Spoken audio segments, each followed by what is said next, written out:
ladies and gentlemen. Michael Morales is walking in, and we are going to start with all questions in English first, and then we'll have an entire session in Spanish with no translation. Okay, so let's start with the questions in English. Acá estamos siempre puestos. Primero vamos a hacer todo para la prensa de Norteamérica, Estados Unidos, y después que toda la prensa latina hable contigo tranquilo. ¿Listo? Vamos.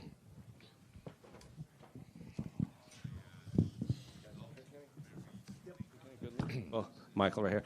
Congratulations. I know it's been, a couple hours since your big win. So I guess how are you feeling after, another spectacular performance like that? Felicidades, par de horas desde tu victoria. O sea, ¿cómo te sientes después de una victoria como esta?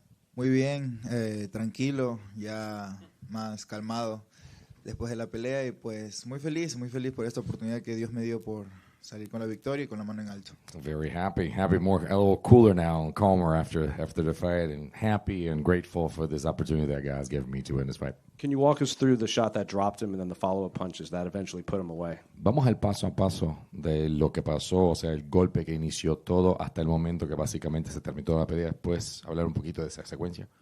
Sí, ya teníamos estrategia planeada, pelear bajito con él, es un peleador pequeño pero súper fuerte, entonces había que trabajar un poquito flexionado mediante su altura, entonces trabajamos de esa manera, trabajamos muy calculado y frío, estaba súper nervioso en los camerinos, estaba recagado de nervios, creo que fue eso también parte fundamental de mantenerme alerta en toda la pelea, pero pues todo salió muy bien. I think the key here that we're talking about a very stocky fighter, so his head, that low center of gravity, so he just basically knees flexed all the time and trying to stay at the same level that he was. We worked on that a lot, able to be cool, calm, collected. I mean, listen, the corner held me out. I was really nervous. I was shitting my pants back in the locker room, but they were just basically they calmed me down, and I was able to follow the strategy in the fight. Why are you so nervous? ¿Por qué estás nervioso? Siempre estoy nervioso. Yo peleo con nervios, con miedo, con el corazón en la mano, pero eso es lo que me mueve, es lo único que me mueve. Entonces, gracias a eso, pues digo que soy humano. Entonces, si no sientes nervios, no sientes miedo, pues no estás vivo. I'm always like that before the fights. I fight with nerves. I fight with fear, with my heart in my hand.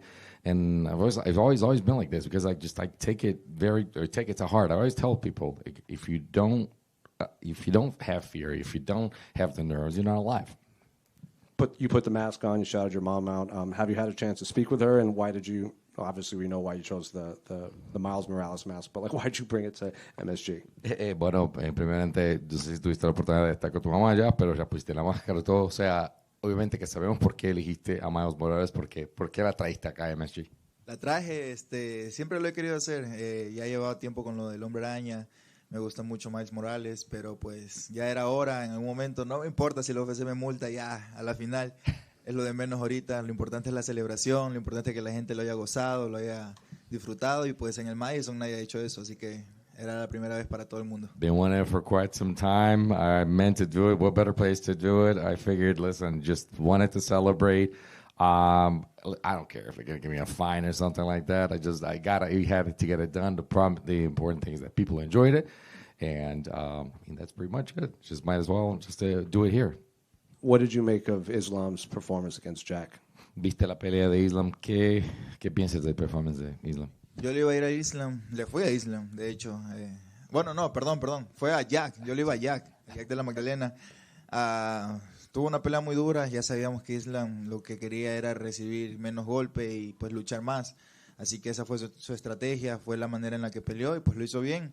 Y pues Jack dio todo de sí para llevar la pelea de pie, pero no se pudo. Así que pues todo el mundo ya lo tenía previsto, que él iba a querer tumbar porque saben que Jack pega fuerte y más en un welter, entonces... es lo que iba a hacer, yo ya lo sabía, o sea, él quería tumbar y pues mantenerse lejos de los golpes de Jack, porque sabe que es otra categoría y es otro tipo de golpe que no se da en 155, así que era obvio que iba a hacer eso y pues trabajó bien, lo hizo muy bien y pues ahora hay un doble campeón en la categoría welter, pero eso no quita que yo vaya a detenerme. Obviously a little correction there. I was going for JDM, but we knew what it was going to do. We knew what he needed to do. We knew that it was going to be very wrestling heavy, that he was going to go with the grappling. We knew that he was going to try to receive as less damage as possible and less hits from JDM. So listen, we knew that he's a new division. We're talking about 170. He's no longer 155, so you have to watch out for what's going on. He is a champion. He's a double champion. He's a new champion of the welterweight division, but that's not going to stop me. You made the motion for the belt, but Carlos Prates also wants the title shot. He declared himself the most entertaining fighter in the division. And we asked him about your fight, and he goes, you're exciting, he's more exciting, and maybe eventually you can fight, but he would also be willing to fight you maybe in a, quote, semifinals match to face the welterweight champion. So what did you make of his win and his comments? Carlos Prates siempre dice que es el más interesante la pelea de la categoría. O sea, obviamente digo que tu pelea fue tremenda, pero la de él fue mejor. O sea, ¿y qué nos importa de tener que enfrentar a ti, o sea, la próxima vez? O sea, ¿qué piensas de una semifinal por la oportunidad de pelear por el cinturón, ustedes dos? Pues no importa, a mí la UFC es la que manda. Yo no soy el que dice vas a pelear con esta persona, quieres o no, no. Si me dicen vas a pelear con él, yo lo voy a hacer, no me importa. Y si me dicen que tengo que esperarme un rato más por el título, voy a esperar. Mientras me dejen pelear a mí, yo estoy feliz de la vida, eso se da paso a paso. No hay desesperación, estoy joven, estoy aprovechando todas las oportunidades que me da Dios, estoy aprovechando a mi madre que está disfrutando de mis peleas, mis esquinas, que son las personas que siempre me acompañan. Y pues más que nada, pues si se da la pelea con él, con Prates, con Ian Garry, con Belal, con cualquiera, yo voy a esperar mi oportunidad y la voy a aceptar.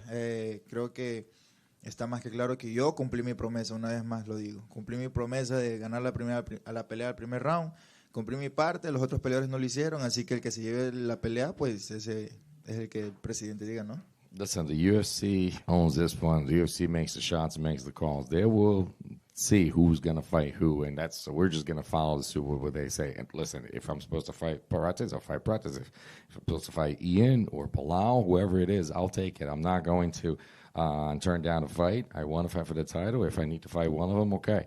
Listen, I fulfilled my promise. I said I was going to get a knockout in the first round. I got it. Other fighters didn't fulfill their promise. So whatever the UFC says, we're going to fight. Congratulations. Michael, right over here. Obviously, all week long, we saw so much support from Ecuador, just the people here, the flags all over the arena tonight. Obviously, you've made a name back home, and the fans are supporting you here. But now you're making a name in a whole other country. What does that mean to you?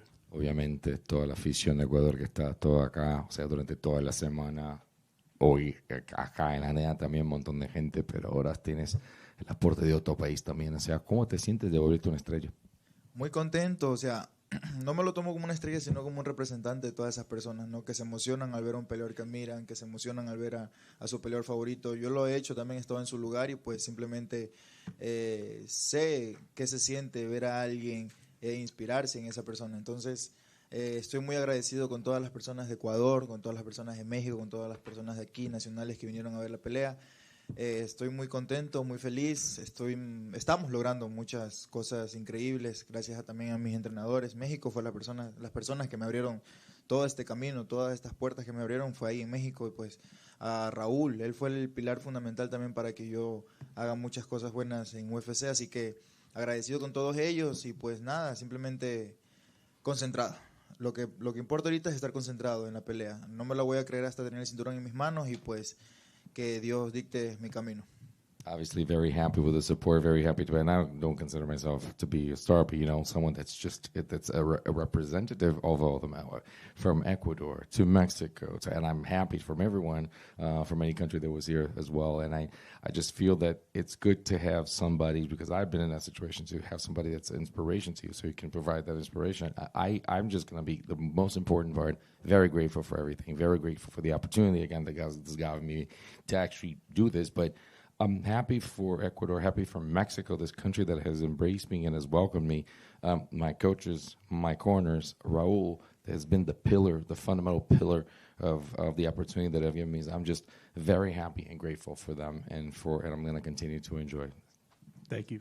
Just Michael, right in the front. Jack Della Maddalena just faced Islam Makhachev. You know, the pre-fight he said, yeah, Islam might take me down, but he won't be able to hold me down. I'll get back up. Time and time again, people have said that. They said either Islam won't be able to take him down or won't be able to hold him down. If you get that match next, why would he not be able to take you down or hold you down? What would make you different?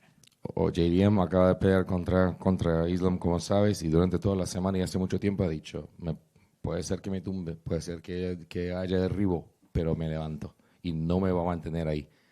Todas las veces, pelea tras pelea, todos dicen, no te preocupes, yo me levanto y me paro ahí. O sea, ¿por qué él no va a lograr eso contigo si ustedes pelean? O sea, ¿por qué no vas a dejar que eso pase o que vas a levantar? Todo el mundo dice eso hasta el día de la pelea. Cuando me enfrento a ellos ya es diferente. Todo el mundo dice que también me van a tumbar, me van a finalizar o me van a noquear y no pasa eso.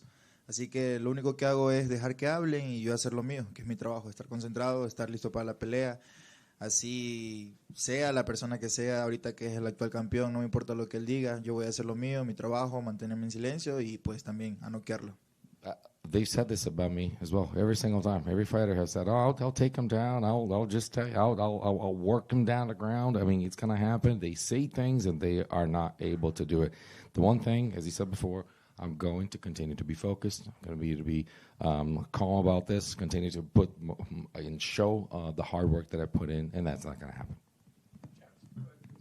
Ahora todo español. Okay, so right now Spanish. ¿Qué tal, Michael? Bienvenido, felicidades por tremenda performance. Se hablaba de que esta hasta el momento era la pelea más complicada en tu carrera y como tú siempre lo dices, rápido, limpio y elegante. ¿Se está convirtiendo en tu firma? Así es lo que hemos estado trabajando, pero para que se realice hay que trabajar muy fuerte. Hemos trabajado muy fuerte a pesar de que tuvimos un corto tiempo, entonces la manera de trabajar de nosotros es muy fuerte. Entran, pues sí, nos esmeramos en los entrenamientos y más si son peleas de corto viso, así que no hay que desaprovechar las oportunidades que nos den. Raúl me lo dice siempre, estás joven, no te apures, va a pasar esto, va a pasar lo otro, en cualquier momento nos va a tocar perder. Así que tú siempre estás preparado para cualquier cosa, disfrútalo, gózalo, o sea, te estás haciendo cosas que ni un otro chico de tu edad lo está haciendo, así que agradecele a Dios, agradece a tu familia, agradece a las personas que te están ayudando y eso estamos haciendo ahora. Totalmente. Lo hiciste ver demasiado fácil en realidad, pero como tú lo dices, atrás de eso está mucha preparación. ¿Qué se siente cristalizar esto frente a un número 2? O sea, hacerlo ver tan fácil frente al número 2 de las 170 libras. Sí, tú lo dijiste también, o sea, es un trabajo arduo, es muy cansado, es muy doloroso, pero lo disfruto. Yo disfruto el entrenamiento más que la pelea. La pelea se puede acabar o se puede demorar, lo que sea, pero yo prefiero salir y estar ileso y disfrutar de mi familia a estarme ahí matando con alguien. No, yo prefiero salir totalmente bien, limpiecito, todo normal.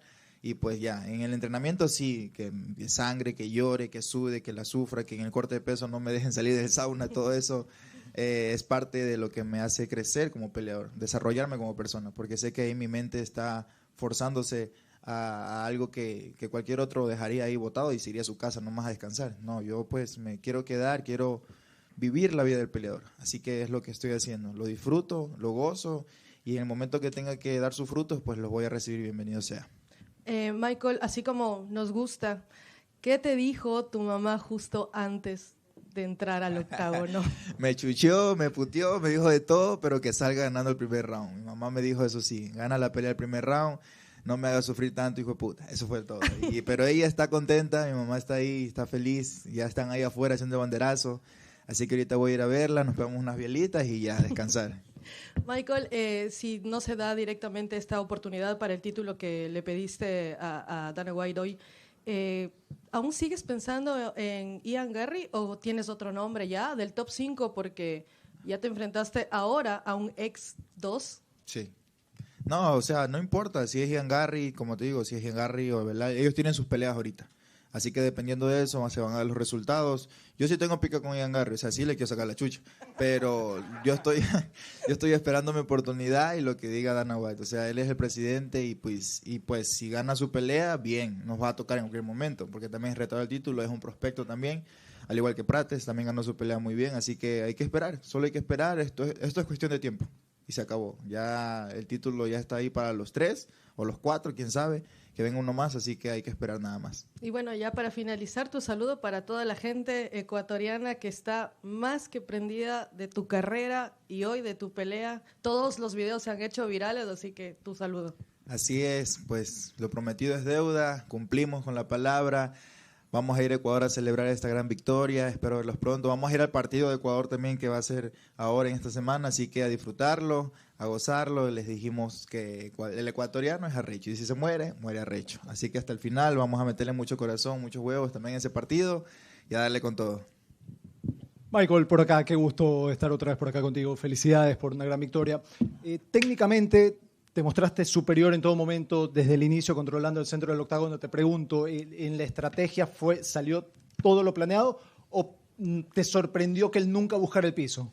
No, o sea, nosotros sí dijimos, lo dije con Raúl, hablamos de eso en el camerino, vamos a pelear a un nivel un poquito más bajo en cuestión de mi guardia, porque si peleamos como peleamos normalmente, que es flojos, un poquito altos, sueltos, él iba a entrar a taclear o algo así que siempre en guardia, siempre con los nervios de punta, porque no sabemos qué iba a hacer. Él es un muy buen luchador, muy buen jiu-jitsu.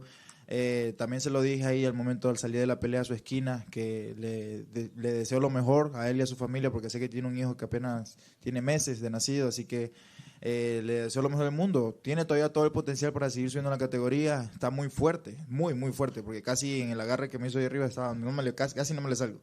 Así que sí, se cumplió la estrategia, era pelear bien, de frente, de pie y pues tranquilo, con mente fría. Oye, antes de la pelea, el Media Day, le preguntaba a la mayoría de los periodistas estadounidenses si decían que te iba a ganar Sean Brady básicamente por una cuestión de experiencia, de su grappling y todo lo demás. La pregunta es, ¿sientes que a estas alturas tanto tus rivales como la prensa extranjera sobre todo te menosprecia? Pues no importa ¿O lo te que infravalora más que menospreciar? Sí, más o bien? sea, realmente no me importa. Yo, como te digo, no me importa lo que hablen de mí, no me importa si les gusta cómo peleo, si les gusta cómo no peleo. El que tiene que hacerlo bien soy yo, ¿ok? Entonces yo voy a seguir mejorando, yo voy a seguir enfrentándome a todos los rivales que me pongan. Me dijeron lo mismo de mi primer pelea, va a debutar, le va a ganar el segundo, le va a ganar el tercero, el cuarto. Ellos son más veteranos, tienen más experiencia y pues lo único que he hecho es cerrar bocas. Así que a seguir trabajando, no importa si hablan mal, no me van a beneficiar a mí y no voy a ganar dinero por lo que ellos digan. Así que la única manera de ganar dinero aquí es noqueando, ganándose su bono y yéndose a la casa a descansar. Siempre hay algo que mejorar y tanto tú como el profe Raúl siempre hablan de, a pesar de la victoria, siempre hay algo que mejorar. Si tuvieras que sacar algo al limpio de hoy que dijiste, mira, a pesar de haber ganado de una forma tan espectacular, siento que me faltó esto, ¿qué podría hacer? No lo pateé, nada más. Yo creo que eso, no pude patearlo, no pude. Sí, traté de patearlo por un poquito, pero no pude. Pero salió muy bien, la pelea era pegar fuerte, cualquier golpe que salga, pero era pegar fuerte. Todo Gracias y nuevamente es lo máximo que demuestra que Ecuador es arrecho. Muchas gracias. Michael, acá a tu derecha.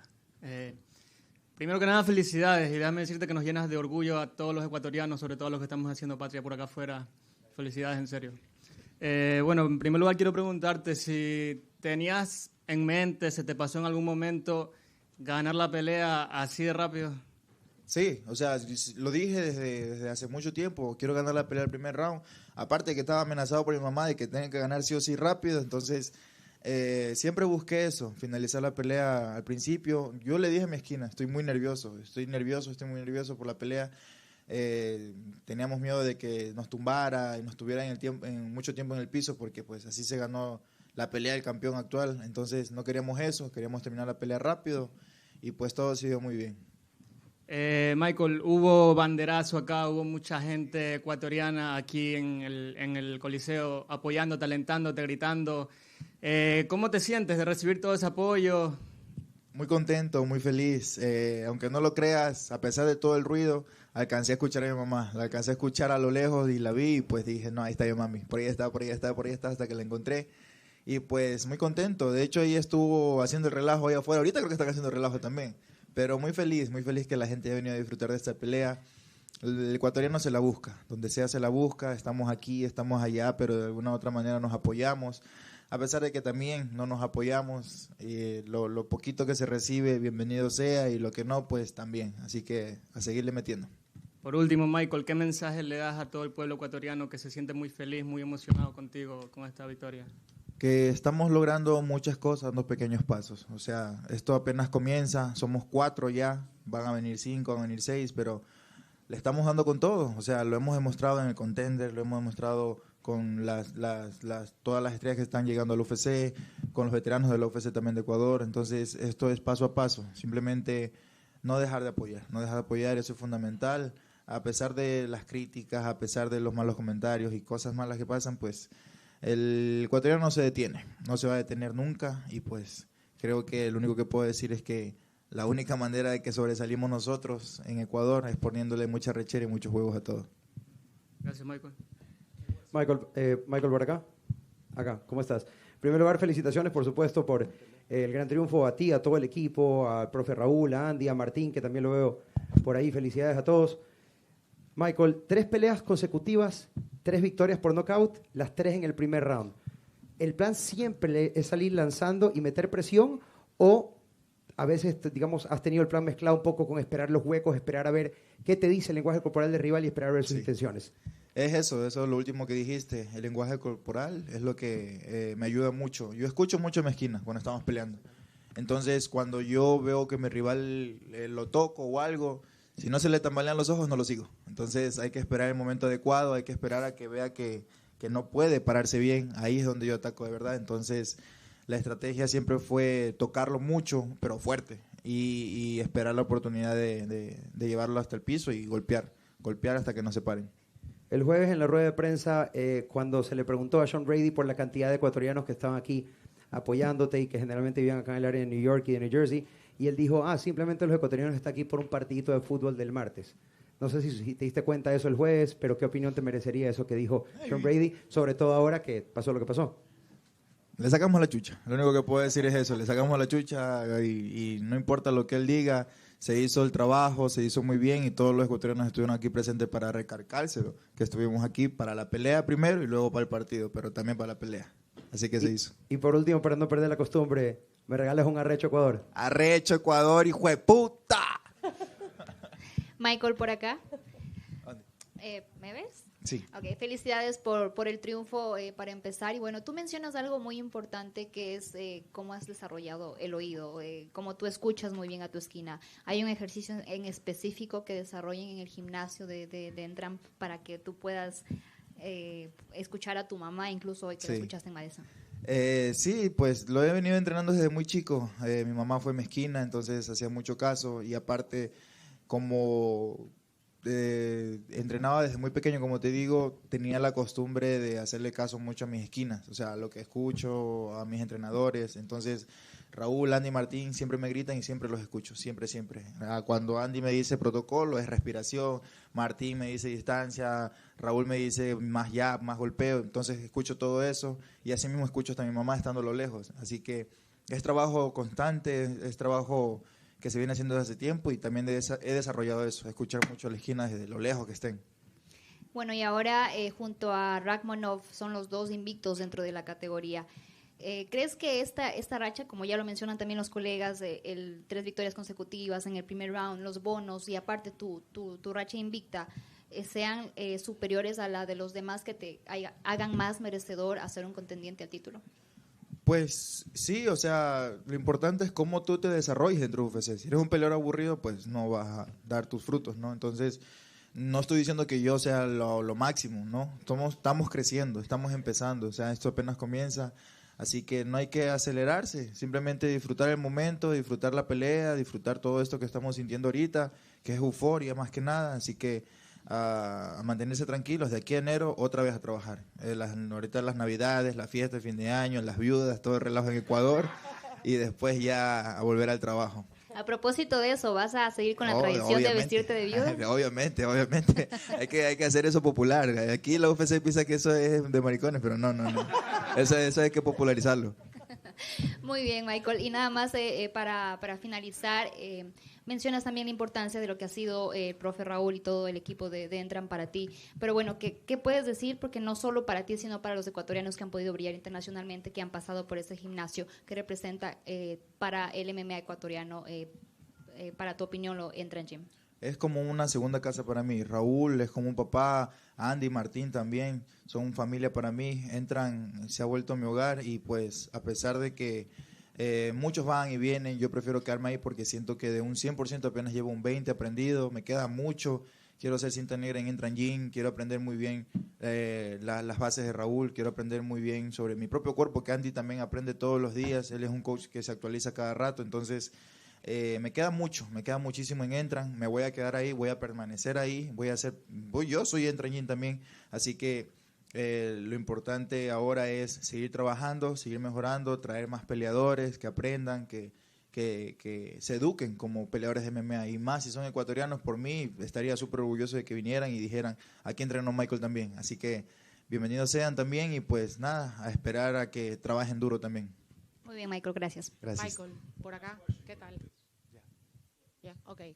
Michael, ¿qué tal? Bueno, primero felicitaciones nuevamente, ya son 3 triunfos de esa manera contundente.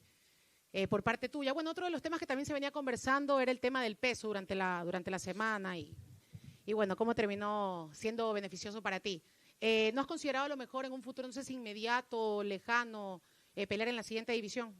Sí, pero lo primordial ahorita es ser campeones en esta categoría. Ya lo hablé con Raúl, ya lo hablé con Andy, con Martín. Primero hay que ser campeones. Sí sufrimos para dar peso, la verdad sufrimos mucho. Vine bajando 40 libras desde que empezamos campamento hasta ahorita, pero no fue muy bien. Cortamos el último día, que fue el jueves creo, como 16 libras, entonces un corte de la noche a la mañana también está duro, pero lo hicimos bien, estuvimos tranquilos, sudamos todo el tiempo, y así mismo el rebote, llegamos aquí en 199 creo, 199 libras, casi 200, entonces también tuvimos un buen rebote, entonces podemos mejorar, podemos educarnos un poquito más. Yo más que nada no controlo la comida, pero nos podemos educar más. Diste pues una pelea a Dana White por el cinturón. Obviamente que hay que esperar un poco, pero más o menos ¿en qué tiempo creerías que podría darse esto? Cuando estén listos. Yo cuando esté listo el campeón, cuando esté listo el siguiente rival, contra el quien sea, no importa. Yo solo quiero esperar mi oportunidad. Y como te digo, lo estoy disfrutando, lo estoy gozando, la gente lo está viviendo, mi mamá está feliz. Entonces lo importante ahorita es recuperarse, volver a estar en forma y listos para la siguiente pelea. Arrecho, Michael. Arrecho.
All right, the attendance tonight was 20,664. It was sold out. Gate was 13.6 million. That's the third highest gate at MSG. UFC holds 1 through 5, 7, 9, and 10 all time at MSG. 2 more years will be the top 10, all 10 of the top 10. The performance of the nights were Nickel, BSD, Pradas, and Morales. They all won 50 grand. Well, Dana, in the end, a much more dominant fight for Islam than maybe we thought. I thought maybe it was going to be a bit more 50-50. I agreed with you. What did you think of his performance, Jack's performance, and the whole fight? Yeah, I mean, you know, not the most exciting title fight you'll ever see, but let me tell you what, complete dominance. And it's depending on what we do next with him and what's going on, this guy's headed toward GOAT talk. Right, and that's the thing, right? What exactly do you do next with him? It's no surprise there's a lot of guys who want to fight him. Kamaru Usman, Shavkat, Ilia Topuria is calling him out. Is the Ilya fight, that's obviously the biggest fight, right? But is that one you would like to look at, or would you rather keep Ilya at 55 and make him defend that championship at least? I don't know yet. You know, obviously the great thing that you just laid out is we have a lot of options. Yeah. And it depends on what he wants to do. Has he been through here yet? Islam, no. No. So does he want to stay at 170? Is he interested in 155? Is he, you know, I don't know. I don't know any of those questions. You know what I mean? Answers. Yeah, I'm getting the sense we're going to hear the words White House quite a lot from fighters over the next few months. Islam is already calling for that. Is that, I think when we think about the White House, it's almost like, oh, does it have to be America versus the world themed and stuff like that? For you, would you be happy putting a non-American main event on that card? Yeah, it's not America versus the world. It's what's the best card we can build. So could Islam end up on the White House? We're talking about him possibly, you know, GOAT talk here, depending on what he does in his next couple of fights. So it's a possibility. And then speaking of GOAT talk again, Valentina Shevchenko, another crazy dominant performance. I saw you did a podcast where you said that fight would never be boring, and then it turned out that Valentina just kind of smoked her. Curious your thoughts on that fight as well. Yeah, I thought that, you know, Weili's a little pit bull. I thought she would she would be much stronger and do better in that fight than she did. One of my buddies texted me after the fight and said, "This is why we have weight classes." I mean, Zhang's a very strong woman, and Valentina just kind of threw her around like no business. Would you be interested in Valentina maybe moving back to 135 to try and test herself, or are you okay with her making those calls? I don't know. I'm not even thinking about that kind of shit. Okay. And last one from me. Yesterday, Jorge Masvidal did a Q&A, and he said that the UFC is mad at him for something. He wouldn't get into details. I was just talking to him 30 minutes ago. Why are you mad at him? I have no idea. I didn't know I was. Okay, cool. We're definitely not mad at him. He wants to come back and fight at the White House. I got no problem. I have no problem with him. Right here. The rest of the main card, a couple of star-making performances in Mike Morales and Carlos Prates. I know you guys have always been high on Carlos, but to put away Leon like that and you know, calling himself the most entertaining fighter in the division, just what did you make of his kind of, you know, like I said, star-making performance out there? Yeah, I mean, listen, when you get these kind of opportunities, you know, like Ewing tonight, I mean, when you get an opportunity, you come to make the most of it. And there was a lot of that on the card tonight. Well, I was going to ask about Ewing, but I'll ask now. You know, he laid out his last 48 hours. He got the call, caught a plane at 11, got to New York at 7:30, stepped on the scale at 9 a.m., said he's always going to be ready and just wants the rocket now. So I guess those last 48 hours have to be one of the most wildest ones for you guys. Yeah, it's incredible. I mean, definitely for him. You know, when he came to the weigh-ins yesterday, I was like, hey, man, you know, much respect. What an incredible opportunity for you. And no matter what happens tomorrow night, I'm going to be sending you something in the mail. And, you know, I love these guys. It's like the guys that are just coming off the contender. I mean, you got Jack Della, who tonight was the champion, defending against a potential GOAT. And then you got the other guys that were on the card tonight, and then throwing a kid like Ewing, it's awesome. It's what makes this sport so fun. And then speaking of Michael Morales, not just his performance today, but kind of all week at the press conference, he kind of came off as a superstar. He got most of the questions. He's had the longest media day. There's a ton of Ecuadorian media here specifically for him. So you've got to see money with him moving forward. Listen, he's obviously incredible. He's 19-0. He's cool as hell, and he's got it all. You can check all the boxes with that kid. And then just last one for me, a reaction to Bo Nichols' head kick knockout and then getting on the cage and giving the double birds to the New York crowd. Yeah. Oh, I didn't see that. Oh, yeah, I did see that. What was that about? I was in the back. What, were they booing him or something? He said he was, quote, standing up for myself. If you're going to give me grief, I'm going to give it back to you. No, I don't give a shit. I mean, that's yeah. I hear you. I just didn't know why he was flipping him off. I don't know if they were booing him or what was going on. He's had a rough week. Well, that's a hell of a way to end it. Dana, you were obviously here for Anderson Silva's incredible run in the UFC. Islam Makhachev ties his record for 16 consecutive wins. Like, such crazy things can happen in the sport. Eye pokes, you know, disqualifications, stuff like that. How remarkable is what he's done, matching that record 12 years after Anderson's streak ended? Yeah, so I was like, Habib came up to me, freaking out and screaming. He says, "Can I put the belts on him, please?" I said, "Yeah." He goes over there and wraps him over the head with both the belts. I think he took more damage in getting his belts than he did during the fight. And I was saying to Habib, I've been in the fight business since I was 20 years old, and all I ever hear is this guy's going to be a world champion, this guy's going to do this guy's going to do that. Everybody says the same thing, and almost nobody ever does or makes it. His father said Khabib will go in and dominate, and he'll have a run, and when he's done, and then Islam will come in behind him and do the same. And, you know, holy shit, it played out exactly the way his father said, which is pretty amazing. I don't know what you asked me, but I hope I answered your question. No, it's just his winning streak matching Anderson Silva's record. But yeah. Yeah, I mean, everything that this kid's accomplished, and you know, to move up and weight and say what you want about Jack and the odds, you know, the odds makers had him a big. I didn't. I thought that fight was going to be much, much tougher for Islam. And Jack's a tough kid and gritty, and you know, he beat Bilal, and Bilal's a nightmare for a lot of people. I thought it was going to be a lot closer than it was. So hats off to Islam for dominating. Yeah. How much of a say will he get in who he wants to fight out of all these guys? Pre-fight, he was saying, like, Kamaru Usman's the greatest welterweight, the biggest name. I think he wants that as, like, a legacy kind of fight. Maybe, like, you know, John won with Stipe or something. It's a great problem to have. You know what I mean? It's like there's so many, like when he started, he was walking through Shavkat and Usman and, you know, Ilya, and the list goes on and on. It's a great problem to have, especially when you start talking about this kid is a couple fights away from possible GOAT doc. And I know this is the fight game. Crazy stuff happens all the time, especially behind the scenes. But I was right there on press row when that crazy brawl broke out with Dylan Danis and the member of Khabib's team and stuff. Can you just tell us how disappointed you were to see that and any insight into the fallout? I blame myself for that, actually. They came back and told me right before I walked out for the main card that Dylan Danis was here, and he was moving around, sitting in fighter seats and not sitting in his own seat that he had. He had a ticket. And they said, do you want us to throw him out of here? And I said, he has a ticket? And I said, yeah. And, you know, they told me, they said, Masvidal said he's going to fuck him up on sight. And I said, well, where's Masvidal sitting? He said, well, he's 6 or 7 rows away from Masvidal. I said, well, if the guy has a ticket, let him sit in his seat and let him do what he's doing and keep an eye on him.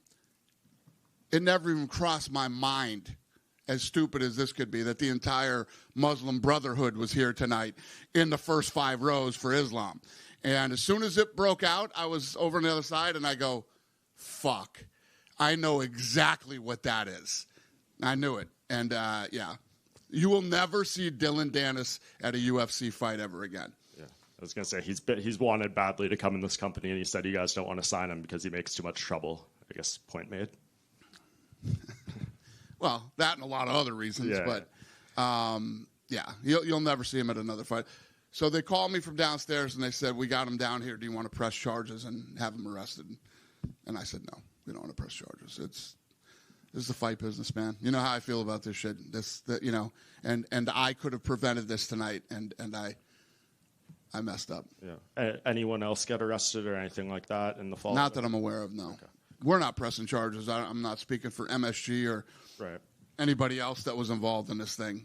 I don't know, but we, the UFC, are not pressing charges against anybody. Cool. And just last with me, we're here halfway through November. No fights announced for 2026 yet. I know you guys are working on a lot of stuff, but when can we maybe start expecting dates and fight announcements? Yeah, we got, obviously, the first fight on Paramount that we got to put together, and then after this year ends, the big one is the White House fight. So, I don't know. We'll get it done, though. Danis, straight down here, down the middle. What are your thoughts on where Leon Edwards goes now from here? 3 losses in a row, and they've progressively got worse. So yeah, this was a rough one tonight. I don't know. Leon will go home, take some time, and then we'll get back with him and see what he's thinking, where his head is at, and go from there. Do you think perhaps his best days are behind him? Oh, I have no idea. I mean, listen, when you get in there, you know, there was a lot of buzz on this card. You know why? Because every one of these fights was badass tonight. That's why. And you know, anything can happen when you get in there and start mixing it up with the best in the world. So. Fair enough. And final one from me.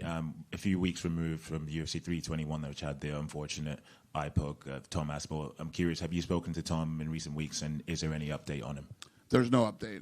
You know, what he needs to do is stay home, get well, stay off the internet, and start training and get ready to come back. All right. Thank you. Thanks. Dana, over here. Yep.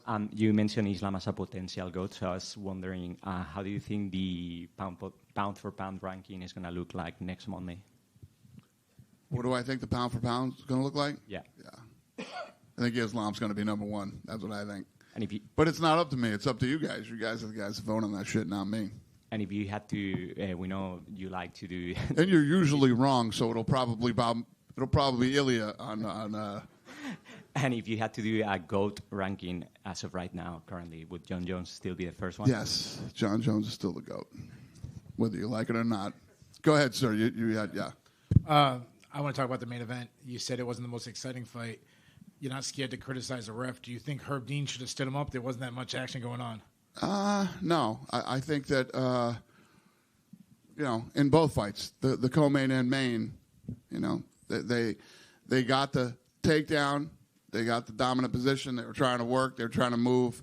It's definitely not what everybody wants to see, but it is what everybody in this room and everybody who watches this press conference knew what the game plan would be. If Jack couldn't stop the takedown, then he at least better be able to get back to his feet. And if he couldn't, you knew how this was going to play out. Every single week, it seems like you're asked about a different location. You say you want to go here, you want to go there.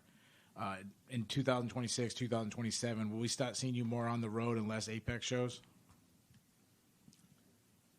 I've been home like fucking 10 days this year. Are we not traveling enough for you, sir? Yeah. No, we're going to keep doing exactly what... I seriously, what have I been home? I've been home like 8 or 9 days in the last 40 days. You want me to never go home, sir? Is that what you're asking me? Less Apex shows. We're definitely doing less Apex shows. Yeah. All right, and my last question. You do, besides doing shows, you go to like special locations. I think you went to the Spear, you went to the White House. Do you have anything else, like a specific location you want to go to? Not necessarily a city, but like a spot. Spain. Yeah, we haven't done Spain. Yeah. Just right here, sir. Talking about Europe, can you give us any news about the potential rematch between Thomas Pinal and Cyril Gane? About the rematch with Aspinall. What about it? Any potential some news about it? I just answered that. Oh, didn't do it. Sorry. Welcome to the press conference, sir. No, sorry. Second one, Benoit Saint-Denis asked for a BMF title.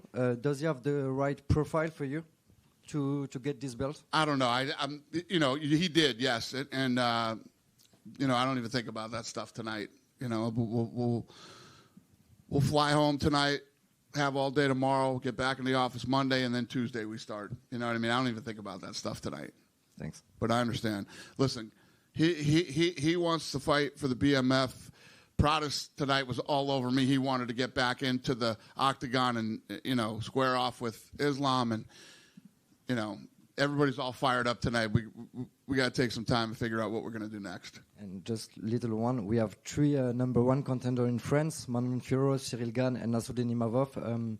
Can we have big events in France, like more than a fight night in the future? Yeah, I mean, what's crazy is I always talk about going to the UK and seeing events, the crowds, and all that stuff. Listen, France is pound for pound in the mix for as far as crowds go.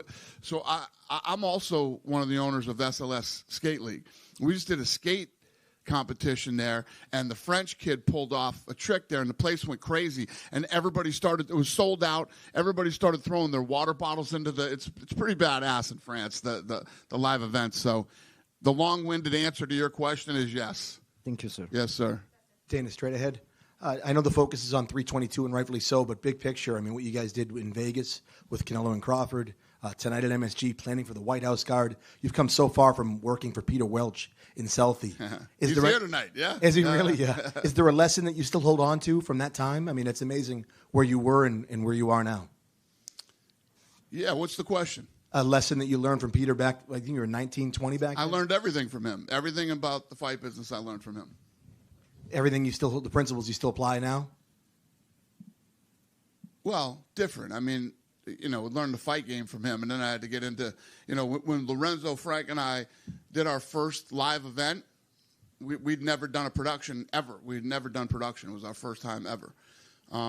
So there's obviously been a lot of on the job, training for me. And but yeah, I mean, I wouldn't be here today if it wasn't for Peter. And it's amazing how, just to follow up on that, the expectations, they grow bigger every year. You just mentioned Spain. I mean, that's a long way away from your first ever production. I mean, it's amazing. Again, the growth year by year. Yeah, well, the two biggest things that first, the Sphere. I mean, I thought we'd open the gateway, and you notice nobody's going to the fucking Sphere to try to do what we did. Literally nobody is. And then now pulling off the White House is the Sphere was technically challenging, and this is going to be logistically challenging. And in terms of, you mentioned Spain, Madrid, Barcelona, probably the big cities if you did get to go there? Yeah. Thank you. Yep. John Armour here from Tunnel Vision Sports. You kind of spoke about having a good problem in this aspect. How do you feel about the overall depth of the current fighters on your roster in a full circle moment? How do I feel about the what? The depth of your current roster.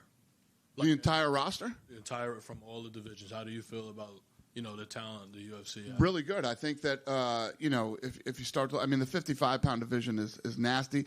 Now, 70's nasty. I mean, as you go, when you look at the top 15 and all of the weight classes, we're in a pretty good place. You go through, it goes like this with different weight classes at different points in time. But, yeah, we're really happy with where we're at. Dana, around here, I know you're a big boxing fan. Did you happen to catch the Conor Benn, Chris Eubank Jr. rematch tonight? I didn't see it, but I got the updates on it. But I didn't see it. And I heard this crowd was going crazy out there. The fight everybody was really into the fight.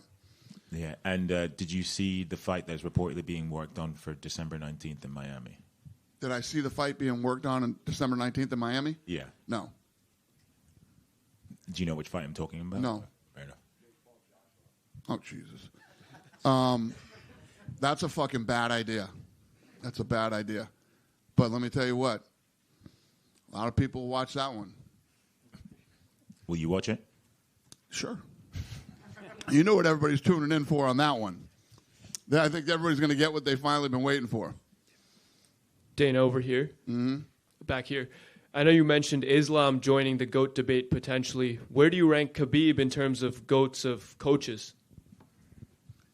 I don't know. I don't rank coaches as GOATs. Dana, a quick one right over here. Yep. I know you spoke about Ethan Ewing already, but this is a guy who came across the country on 2 days' notice, shocked the world, and changed his life. What kind of message or notice do you think other fighters or lessons other fighters should take from something like that? Well, I don't know if there's lessons to be learned by that. You're either that guy or you're not. It's not something like, oh, that guy did it, I should probably do that too. You're built differently than everybody else is, and yeah, it's just even John Jones. I mean, you guys know how I feel about John Jones. John Jones turned down a short notice fight against Chael Sonnen because his team told him to. That's one of the most fucking. I still get mad when I think about it. How fucking dumb that was. But this kid's wired differently than a lot of people are. Thank you, sir. Yep. Dana, can you reflect on your relationship with ESPN and also look forward to the relationship with CBS Paramount Plus? Yeah, all the Paramount CBS people are here tonight, and these guys are so fired up about this relationship. It just fires us up even more. So we're excited about it. And I look at the path that we've taken to get here. We started on Spike TV. From there, we went to Fox. Then we went to ESPN, and now we have this Paramount deal. It's almost like it's been the perfect trajectory. And, I say it all the time publicly. I had a little bit of a rocky start with ESPN in a couple of different departments, but we ended up having an incredible relationship with them. And I have a lot of respect for ESPN and all the people that work there, and I appreciate everything they did for this company over the last 7 years. Quick follow-up. How is Aspinall gone in the mix to be the first Paramount Plus CBS match? We haven't even talked or thought about anything. And yeah, when I tell you guys that February, we were literally not even thinking about the White House fight yet because I want to see how the rest of this year plays out. Hey, Dana, what are your thoughts about Michael Morales' wins and what you should think is next for him? Thoughts on Michael Morales? What do you think should be next for him? Michael Morales. I don't know, sir. We won't think about that till Tuesday. Thank you. Thank you. Just one for me, going back to John Jones. I think he said yesterday he has nothing to apologize to you for. Did he ever apologize about the Chael Sonnen thing? Does he need to apologize? I don't know if he did. I don't think so.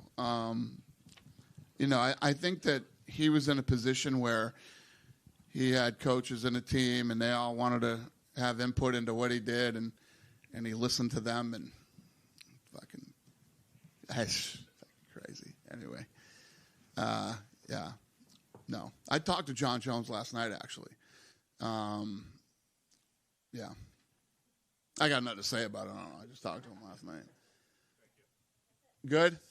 Thanks, guys. Have a great night.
Hello, everyone. Same concept. We're going to start with all the questions from North America in English, and any questions in Spanish, we'll leave it for afterwards.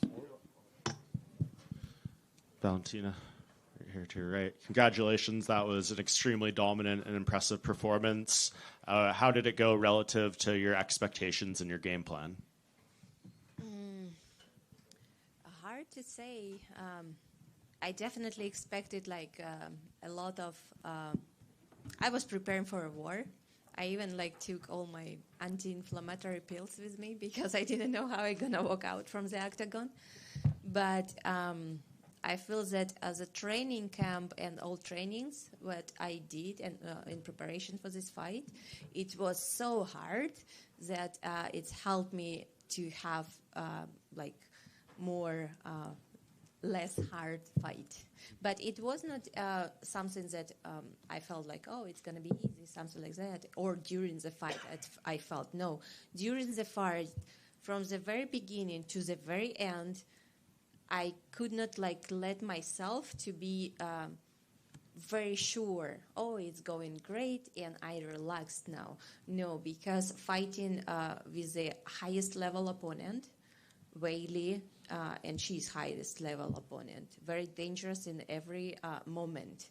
And knowing that she has this knockout power, one punch, it's kind of like when I saw I had several body kicks that it's kind of one more and it's gonna be it. But then you have to remember, if you approach too early, too soon, there is a punch that's gonna hit you very hard and you might be finish on the ground, on the floor, and you don't want to do that.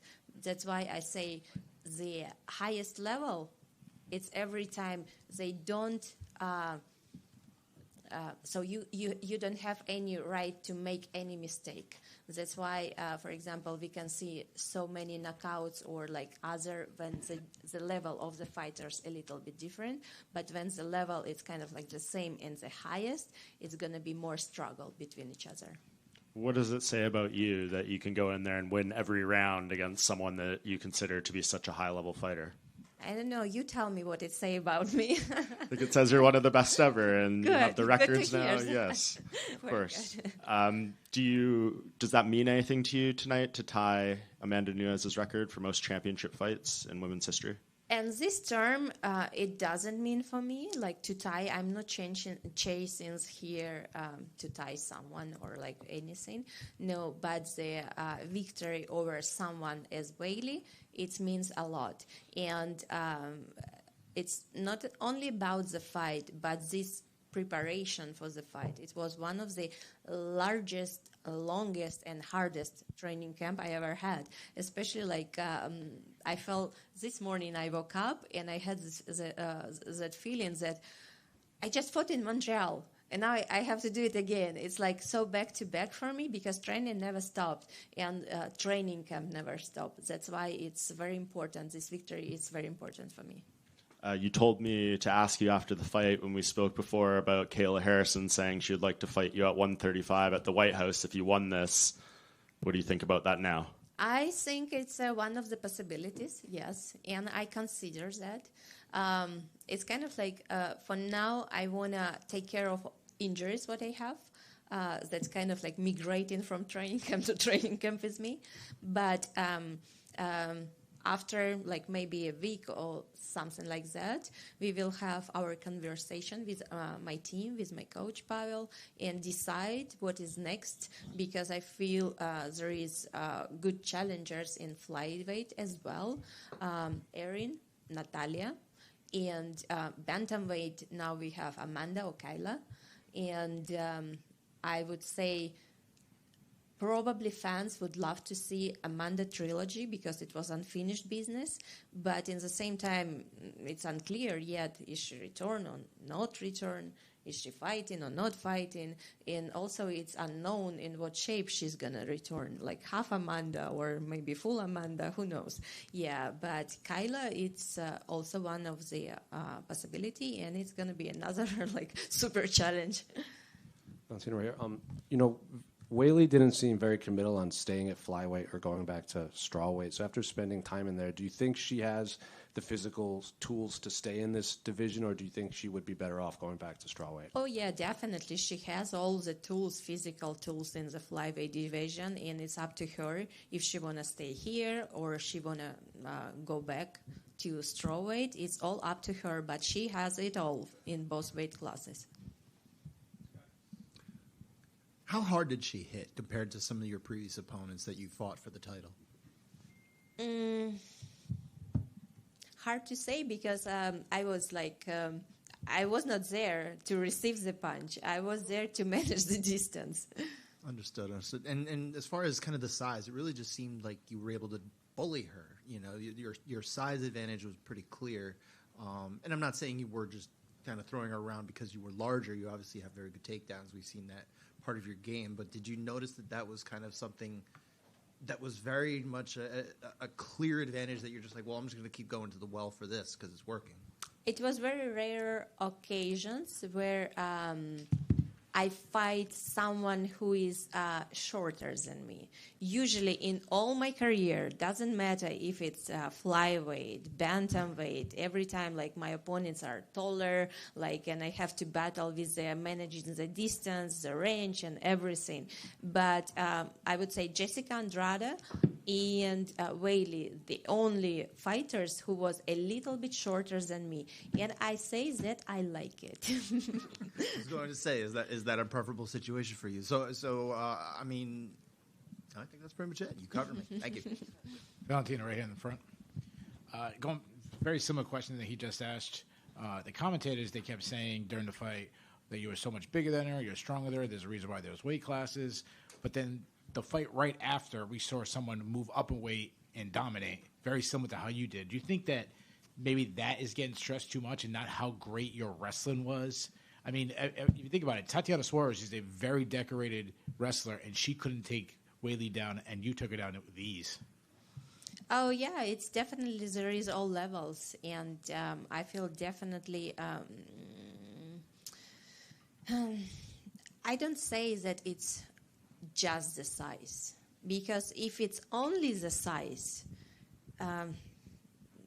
it never will bring any victory, only the size. For example, my previous opponent from France, she was bigger than me. She was taller, and I have to battle it. And I did what I have to do. I won the fight, and managing throwing the distance, the control, the punches.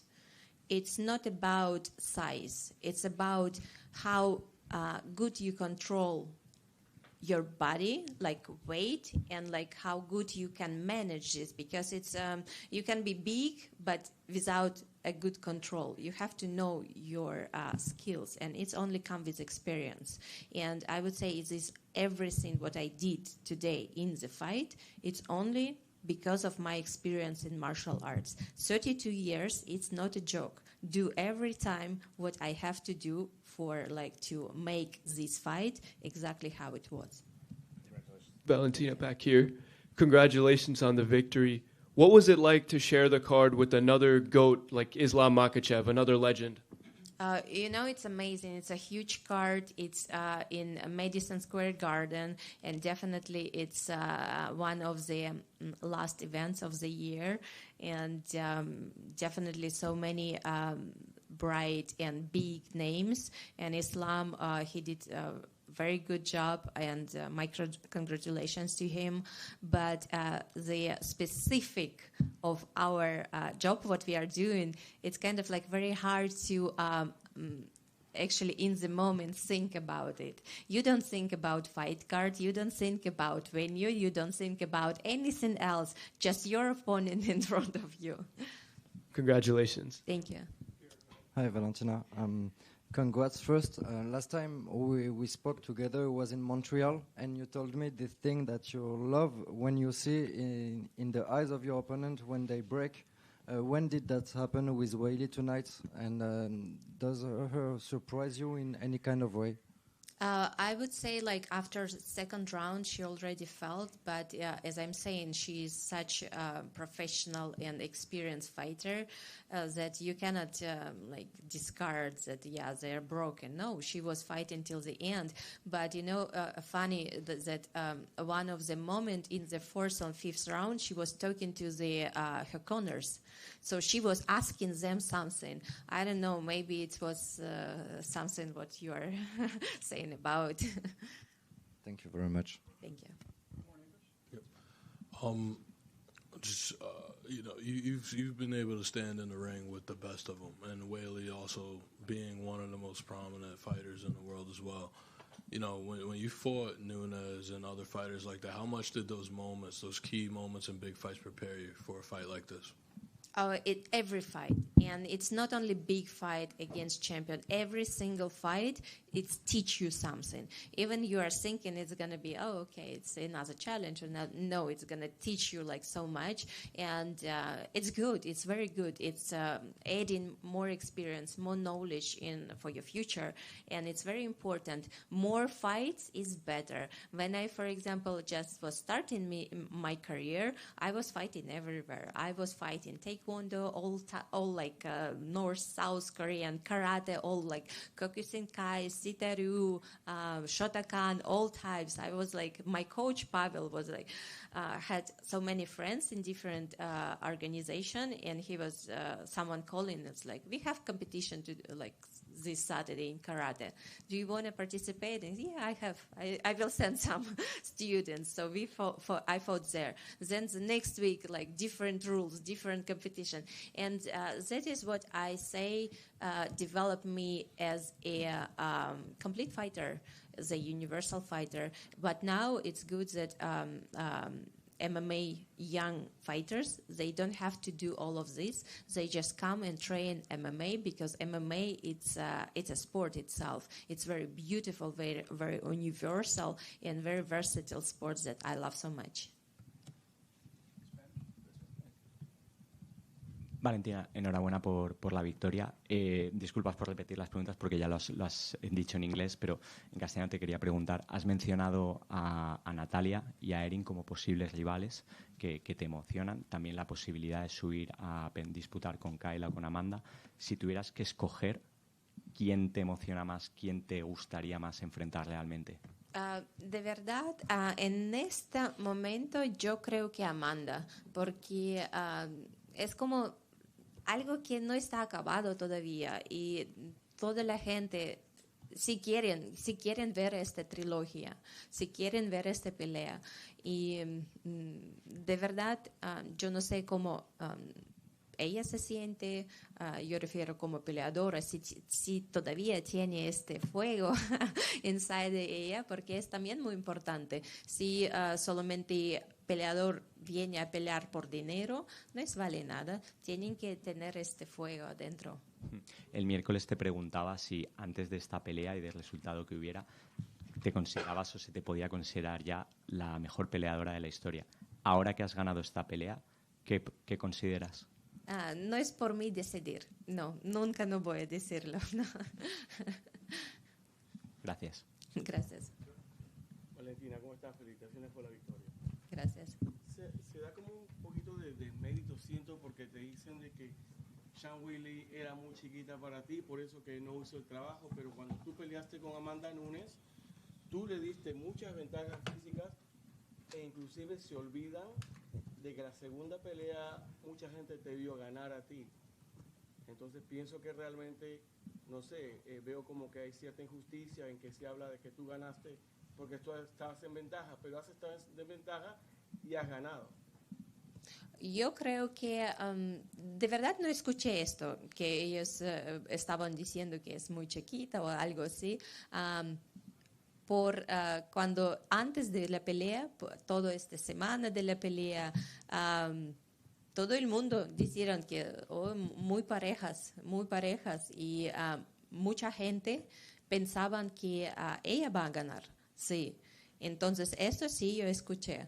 Pero como yo dije, ventaja no es tamaño, ventaja es experiencia, ventaja es todo que yo he practicado por 32 años, que hago artes marciales. Es verdadera la ventaja.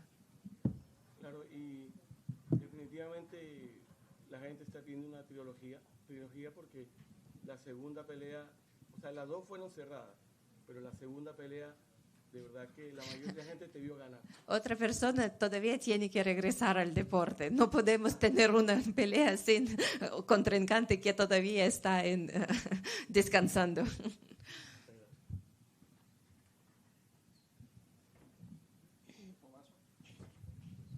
Sí, bueno, aprovecho, repito. Sí, te hemos visto manejando mucho la distancia, mucho la contra, incluso estando no estática, pero parada mientras ella intentaba buscar los ángulos. ¿Cuál era el game plan que tenías para pelear con ella? ¿Era ese? ¿Era buscarle más la contra? De verdad, siempre cuando salgo a una pelea, no es algún game plan que es fijo, es siempre movido. Nosotros cuando entrenamos todo. Entrenamos distancia, entrenamos grappling, wrestling, todo es posible. Porque un peleador de artista marcial no puede permitir no saber algo bien. Tiene que saber y dominar en todos los aspectos. Y de verdad, yo cuando salgo a la pelea, lo tengo todo preparado y listo para que depende de acciones de mi rival, yo voy a escoger la táctica. Esto es yo creo que la más importante porque es sentimiento. Cuando tú sientes cómo va la pelea. Porque si tú tienes un game plan, tal vez no funciona. Tú tienes otro plan, tal vez no funciona. Tú tienes que corregir y cambiar todo muy pronto, muy rápido. Tú no tienes tiempo de regresar a tu esquina y escuchar qué ellos te van a decir. Tú tienes que tomar decisión ya. Pero por eso tú tienes que entrenar mucho en todos aspectos. Y yo siempre cuando salgo en la pelea, yo tengo todo listo, preparado. Pero verdadero plan va a salir depende de mi contrincante. Y si no me equivoco, te vimos por España unos meses antes de la pelea. ¿Te volveremos a ver pronto? ¿Hay algún sitio específico en el que te gustaría ir a entrenar o visitar?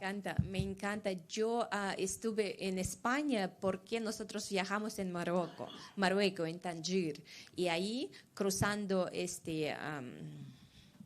español, ¿cómo decir? La tarifa. Sí, entonces, estrecho, sí, exacto. Y nosotros, sí, claro, estando en Tánger, tomamos esta oportunidad y viajamos a España. Pero sí, me encanta. Yo nunca no estuve en España por otras ciudades, pero mi entrenador, él estaba en Barcelona. Dice que es muy bonito, muy lindo y sí, de verdad me gustaría conocer mucho. Gracias. Sí, gracias.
Islam, down here to your right.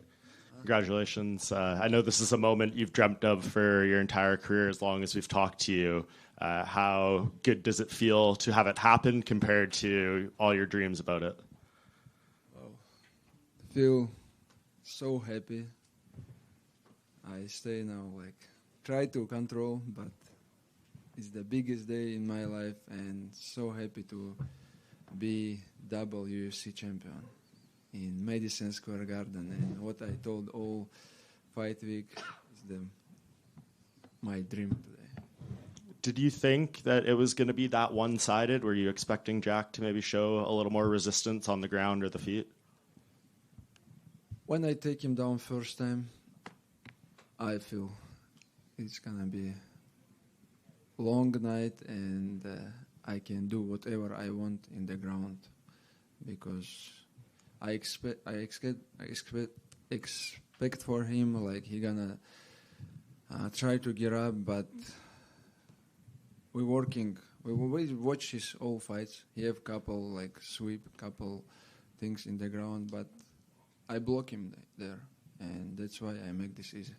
What did you say to Craig Jones after? I told him, your jiu-jitsu not working. You have to come to Dagestan. For 2-3 years. What did he say? He started laughing. He told Khabib, I will come Dagestan.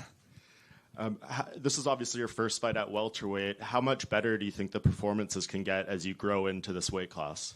Yeah, I will. I feel better today. I feel like I never feel before, I feel more power, more confident when I strike, when I move, I see all his punches and I feel much better today. I feel I can control anyone in the ground, and I never feel like that, sure. What do you think that going forward, in this division, a lot of good guys, some big performances tonight. Ilya called you out. Michael Morales and Carlos Prates both want a shot. Shavkat wants a shot. Usman wants a shot. Who's the guy? Crazy. Everybody wants something. Yeah, this is the much competitive division right now, welterweight. Sure, 100%. Like a lot of young guys who fought today. Next week's gonna fight couple guys, and also Kamaru, Tapuria, all killers want to take my belts. No, I don't give it, I working so hard to be double champion, and I feel today I don't have to cut much weight, and I'm gonna defend my belt many times more. Tapuria, I don't know if you saw his tweet. He said you're like the most boring fighter in the UFC or something like that. I know you said to ask you about him after the fight at Media Day. Can you give us your full thoughts on a fight with him now? No injury, nothing. I don't feel any pains. I'm ready. Who is going to be next? Let's do this. And I will make it easy. And today I show you. Jake's one of the best in this game, one of the hardest opponent. That's why I prepare so hard to make this easy. And this is our plan. And I did exactly. He defends. I try to do some chokes, try to make Kimura, but he defends very well. But I make this easy because I training so hard. And I know you said you didn't want to think about the double champ, the 16-fight winning streak, the Anderson Silva record before the fight, but you've done all that now. Dana was in here. He said you're part of the GOAT talk now, especially if you defend that belt a few times. You ask Dana, I'm the pound-for-pound best fighter right now. He said you should be number one pound for pound. Okay, thank you. I don't know. Which record we have to beat now? What's the record? Well, one more and you'll have the longest winning streak in UFC history. Let's do this. I'm ready. What I told, life is changed. No more cutting weight, and I feel better in welterweight. And just last one, you're obviously getting ready for the fight backstage, and a huge brawl breaks out with some of your teammates and Dylan Danis. Dana was in here talking about it. He said it was his fault letting them sit too close to each other, but was that a distraction at all, or what did you think of all that? When you talk about someone like last 5 years, you talk about someone, when you meet them, как будете должны отвечать за свои слова. You have to answer to what you said.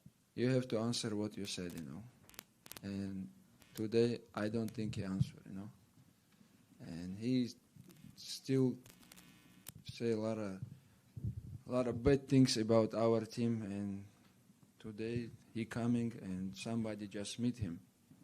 He talk about this guy's bad, and today the guys just meet him. That's it.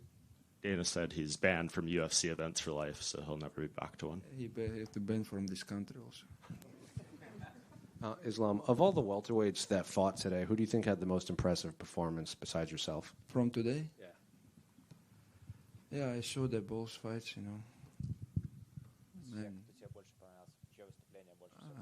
Prates, he beat former champion, clear knockout.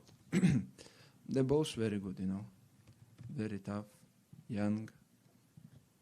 And I surprised how these guys who smoke all day beat the former champion, He said, Carlos Prates said that's what Nutella will do for you, the power. I don't know who like his nutritionist, These guys look big, but he not cut much weight, But he is good, like crazy performance. Finish former champion, make it easy. And then in terms of your fight, did you feel like you had broken Jack in there? Because between rounds when the camera was on him, he looked like he was struggling to get up and off the stool. First couple rounds, he tried more, do some things, but third, and after like champions round, I feel he not gonna stand, you know. And these guys, my corners, they pressure me, hey, hold him there, like beat him in the ground. But in the striking also, he's not fast, you know. I saw his all punches, and he become like a little bit tired after the first round, and I can strike with him, but just want to make it easy. Did you toss Ali in there in the octagon? Yeah, I show him judo technique. You know? Islam, when you talk about Jack's grappling, why exactly are you so much better at it? Is it a strength thing? Is it a technique thing? Does he not know as much as you? Why is it that you were able to control him so easily? Because I have more skills in the ground, honestly, and I feel power today. You know, I feel I can like hold him, like no problem. And I don't know how it's called, these things what he make for like Bilal, for everybody. He tried to make these sweeps on me also, but I just put the underhook and control him, you know. I think he just have one move in the ground, you know. I just block this move and that's it.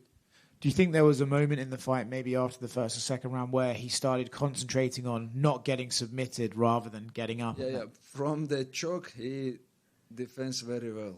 And when I just put my arm, the corners tried to tell him, hey, two hands, control his hand by two hands, you know. And he defends very well. And well, maybe that's what Craig Jones taught him. Was just how he's the best shot in this fight when he give me legs in the end of the first round, you know. Islam, right over here. You met, or in this camp, in the lead up to this, you did 3 parts in 3 different countries to prepare for this fight. How happy are you with the camp you had and the decisions your team made to help you get prepared for this fight?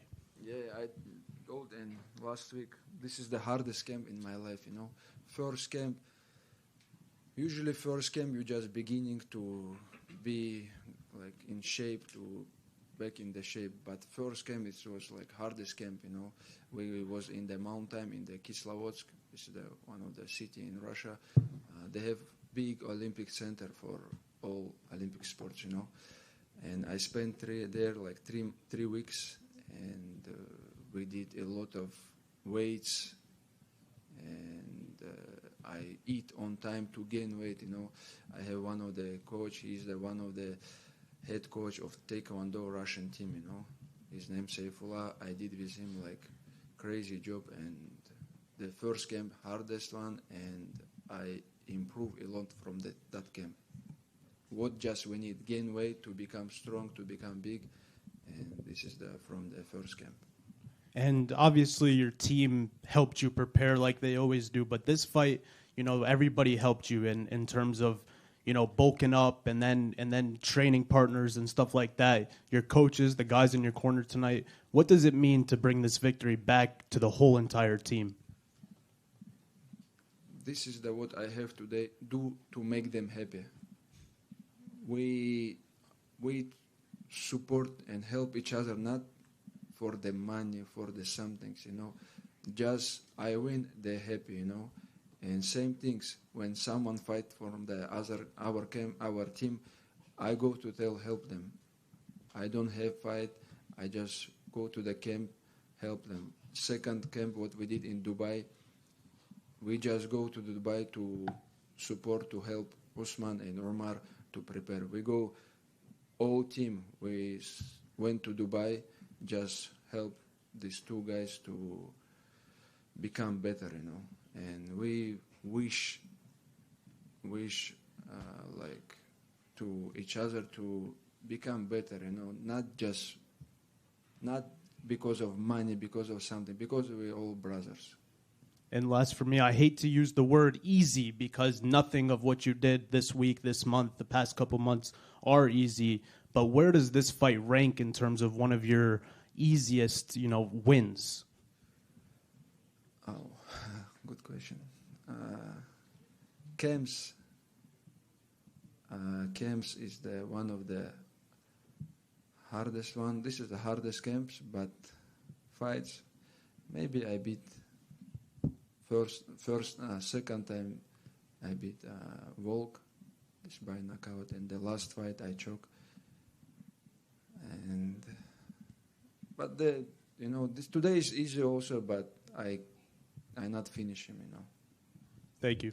Islam, right in front of you. Congratulations on the victory tonight. Thank you. So heading into the event tonight, Zhang Weili was in a very similar situation as you was. She's obviously a long reigning champion, dominant, one of the greatest fighters ever. She moved up. Unfortunately for her, she struggled tonight, couldn't get the second belt. Do you think that kind of reflects to show how incredible a feat it was for you to be able to do that? Honestly, I saw the name? Zhang Weili. She looks small, in this fight. That's why Valentina make his job like very also easy. He just close the hand and always take her down, And maybe she not working on that moment to gain weight to become a little bit big, because this is the big difference. When you change the weight class, you have to be not just eat and become big, You have to do right job to become stronger, become bigger. My second question, I know Dana didn't say who you're going to fight next. You didn't really say either, but Michael Morales was just in here, and I said to him, everybody that has faced you said they either can stop your takedowns or they can get up if you take them down, and it seems like nobody can do that. And then I asked him what makes him different. Why can he stop your takedowns? And he kind of flipped the question. He said, everybody says they can take me down, and nobody has been able to take me down yet. What makes Islam special to take me down? Same things everybody say. I'm gonna knock out Islam. It's if I stay, they're gonna knock me out. But I'm gonna try 1 time, 2 times, 3 times. He gonna defend, but I'm gonna still going.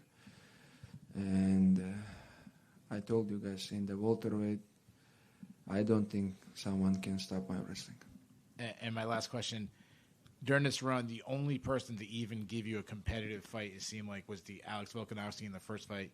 Do you think the run you're on and how dominant you are, moving up a weight class and everything, just kind of shows how great of a fighter Alex Volkanovski is, and especially at that time? Sure, Volkanovski, give me hardest fight in my life maybe. But that day in Australia, this is the baddest day for me and for some of the fighters to fight. 5 in the morning. We wake up 5 in the morning and someone go to the arena 5 a.m. in the morning. How you can fight, I'm so lucky to fight last one. I fight 10 or 11. And that's why he gave me hardest fight there. And that's it. Islam, tell you right. You got a lot of love from New York throughout this week. I'm also surprised. You were surprised. Yeah. Why were you surprised? Because always in US, the old people, the crowd not in my side. And obviously, it was very monstrous. Everyone was really supportive of you at the press conference, and then tonight they were chanting Islam, Islam, Islam. I mean, you've never had that in America. What do you think kind of brought them to your side, though? Yeah. Maybe people start to like me. I don't know, but when all my life, when I travel somewhere, Australia or Abu Dhabi, also people support me always, and but US fan start to love me. Are you expecting the kind of similar reception next time you fight in America? I hope. Now, obviously, you put together a really impressive performance in there. You're thinking, okay, I've finally achieved this dream. I got my welterweight championship. At what point do you start maybe wondering, could I go for a 3rd championship? Is that a thing or no? Wow, DC bring me cake in the locker room. It's gonna be so hard. I don't know. Today I feel great. I feel I'm ready to fight anyone. In the lightweight, it's so difficult to cut weight, to recover well, to show you good performance. But today I feel this is my weight division, and I'm gonna defend my belt many times more. And the last one for me, you took a water from in front of me when you were walking back to the cage afterward. What did you end up doing with that water? Thank you. So sorry, but I was want to water. That's why. Okay. I almost finished this water. It wasn't my water anyway. Thank you. Thank you. Islam, congratulations on your achievement. You've mentioned how special it was for you. But I was wondering, Dana mentioned before that 20 years or 10 years ago, Khabib's father said to him that Khabib was going to have a run, he was going to be a champion, and then you would be the champion and you would defend for many times. I was wondering, how proud do you think Khabib's father would be if he could have seen you achieve this, and what would have he said?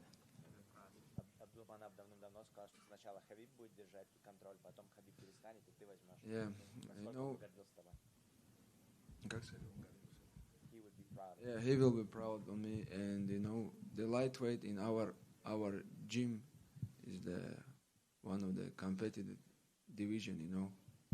Like we have PFL champion Usman, we have Janko already like big star, even not fighting in UFC,